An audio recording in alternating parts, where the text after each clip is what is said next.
Bonjour, aujourd'hui je vais vous parler de l'évolution. L'évolution, en biologie, est la modification des espèces vivantes au cours du temps. La dérive génétique, avec la sélection naturelle, les mutations et les migrations, est l'un des mécanismes basiques de l'évolution. Elle est décrite comme la fluctuation aléatoire de la fréquence d'un gène qui peut amener à ce qu'un allèle devienne commun dans une population au détriment d'un autre allèle alternatif. En d'autres termes, à chaque génération, des individus d'une population peuvent, par pure chance, avoir plus de progéniture et donc de descendance génétique que d'autres individus. Les gènes de la génération suivante de cette population seront donc les gènes des individus chanceux, pas forcément de ceux en meilleure santé ni des plus aptes. C'est le concept de la dérive génétique. Toutes les populations y sont sujettes, il n'y a aucun moyen d'échapper aux aléas de la chance. La dérive génétique est différente de la sélection naturelle, en cela qu'elle ne marche pas pour produire des adaptations. Bien que la dérive génétique affecte elle aussi le génome d'une population, elle le fait par un procédé entièrement aléatoire. En fait, elle est l'équivalent évolutif d'une erreur d'échantillonnage.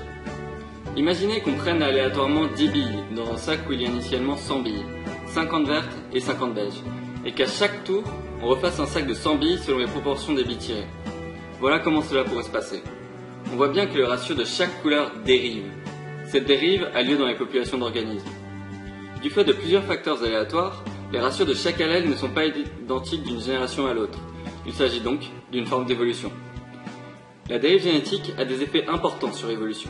Elle réduit les variations génétiques dans la population, réduisant potentiellement leur capacité à évoluer face à une nouvelle pression de sélection. On voit ici, avec le sac de billes, que la variation pourrait complètement disparaître. La même chose arrive aux populations. Si le gène du ver dérive hors de la population, il disparaît à jamais, à moins que, bien sûr, une mutation ou des migrations réintroduisent l'allèle responsable. La situation de 10 à 0 illustre l'un des aspects les plus importants de la dérive génétique. Elle réduit les variations génétiques dans une population. Et avec moins de variations disponibles, la sélection naturelle a moins d'allèles avec lesquels travailler.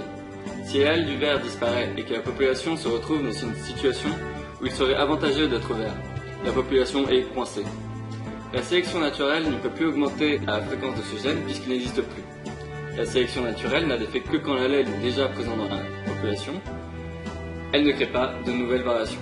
La dérive génétique est aussi plus rapide et drastique pour de petites populations, donc très importante chez les espèces rares et menacées. Si l'on prend un sachet de 20 billes et que nous n'en tirons que 4, remarquez à quelle vitesse le ratio de chaque couleur change. Ceci représente une des plus grandes menaces faisant face à ces espèces. Enfin, la dérive génétique peut contribuer à la spéciation. C'est l'exemple d'une population isolée qui divergerait d'une population plus importante. Pour rappel, la spéciation est le processus évolutif par lequel de nouvelles espèces vivantes apparaissent. Une espèce étant définie comme ayant une communauté d'ascendance au sein de laquelle tout individu est interfécond avec les autres et donnerait une descendance fertile. Le bottleneck effect et le founder effect sont liés à la dérive génétique. Le bottleneck effect a lieu quand une population est drastiquement réduite, suite par exemple à une catastrophe naturelle, de la surchasse ou de la surpêche. Quand la population se régénère, elle n'a plus que les allèles des survivants de cet événement. Comme exemple, l'éléphant de mer de l'hémisphère nord a vu sa population chuter jusqu'à une vingtaine d'individus en 1890, dû à la surchasse, pour finalement rebondir et atteindre 30 000 aujourd'hui. Mais leurs gènes ont les marques de cet étranglement. Ils possèdent bien moins de variations génétiques. On peut le voir par comparaison anatomique des crânes. Les crânes des éléphants de mer actuels sont bien moins symétriques que ceux de leurs prédécesseurs, du fait de la consanguinité de cette nouvelle population. Le founder effect, lui, a lieu quand une nouvelle colonie est créée par quelques membres d'une population originaire. La petitesse de cette population devrait impliquer qu'elle ait moins de diversité génétique que la population originaire. Un exemple est la colonisation de l'Afrique du Sud par les Afrikaners. Cette population a aujourd'hui une fréquence anormalement élevée de l'allèle responsable de la maladie de Huntington. Je vous laisse clore ce cours avec une petite vidéo qui devrait éclaircir ces différents concepts.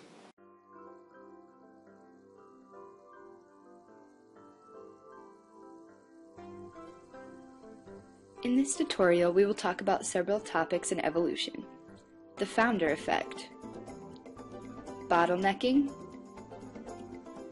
and genetic drift. Our story begins with a small island and a small group of 7 people, 43% of which have an unattractive condition that causes them to be bald. Here is a section of the mainland population. The percentage of bald people is much lower, only about 10%. The small population of humans arrive on the secluded island far away from any mainland. Keep in mind that this group of people is a very inaccurate representation of the percentage of people in the normal population with this hairless condition. The small group of founders arrives on the island and begin to get to know one another. The small amount of humans procreates and procreates and procreates until their population grows to a number supported by the conditions on the island. As procreation continues, notice the increasingly high number of bald people.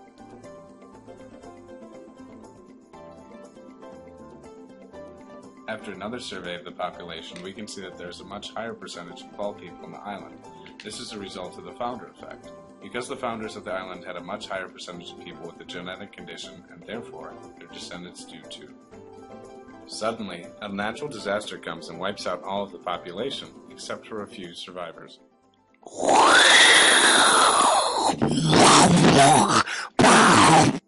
As the rubble is washed away, and life begins to flourish on the island once again, the survivors begin to rebuild their population, with an even higher percentage of bald people than before.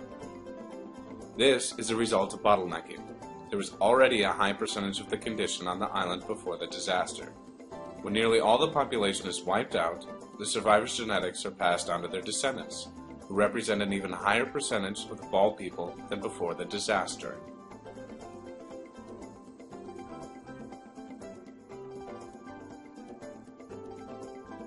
At this point, we have a smallish population inhabiting our fictional island. Due to the absence of natural disasters, the population exists freely.